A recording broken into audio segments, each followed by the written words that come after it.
और ये बीजेपी वाले जो हैं और आरएसएस वाले हैं, सनातन धर्म कब से मानने लगे हैं लोग? ये तो अंग्रेजों के दलाल रहे हैं लोग। जब अंग्रेजों की देश हमारा गुलाम था और भारत अंग्रेजों के खिलाफ हमारे स्वतंत्रता सेनानी लड़ रहे थे, उस समय ये जनसंघ वाले और आरएसएस वाले अंग्रेजों की मुखबिरी किया करते थे। तो ये सनातन कब से मानने लगे हैं? सनातन धर्म करके ये लोग प्रचार प्रसार करके धर्म के नाम पर राजनीति करने वाले लोग हैं। और कभी हिंदू और मुसलमान का नारा देकर देश को बांटना चाहते हैं, लेकिन उनको पता नहीं है कि इंडिया गठबंधन बन गया है। और इंडिया गठबंधन जब से बना है तब से ये लोग घबरा कर कहीं ना कहीं कोई बयान देते हैं और इंडिया के नाम से अब भारत कर रहे हैं। शाइनिंग इंडिया किसने दिया?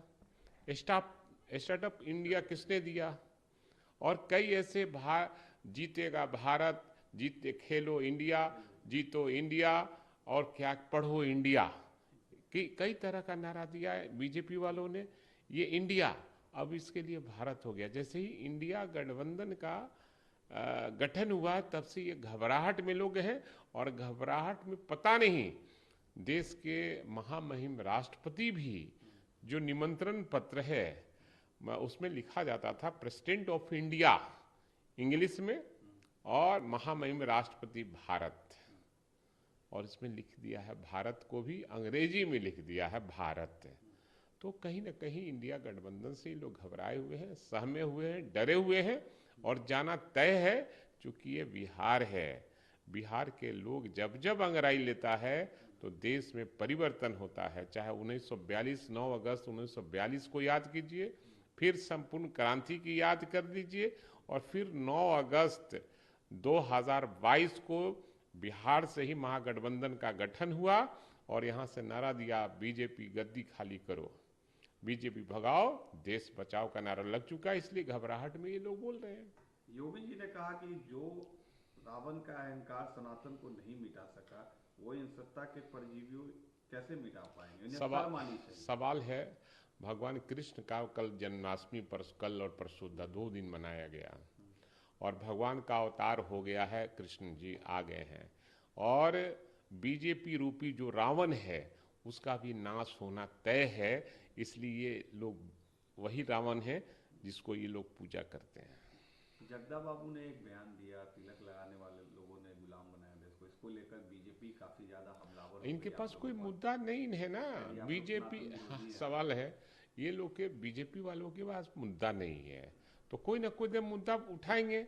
और सही बात उन्होंने कहा कि बनावटी टीका करने वाले लोग देश को गुलाम आज़ाद नहीं होने देना चाहते थे। टीका लगा कर और गुलामी करते थे अंग्रेजों का, दलाली करते थे अंग्रेजों का। इसलिए उस संदर्भ में उन्होंने बयान दिया था।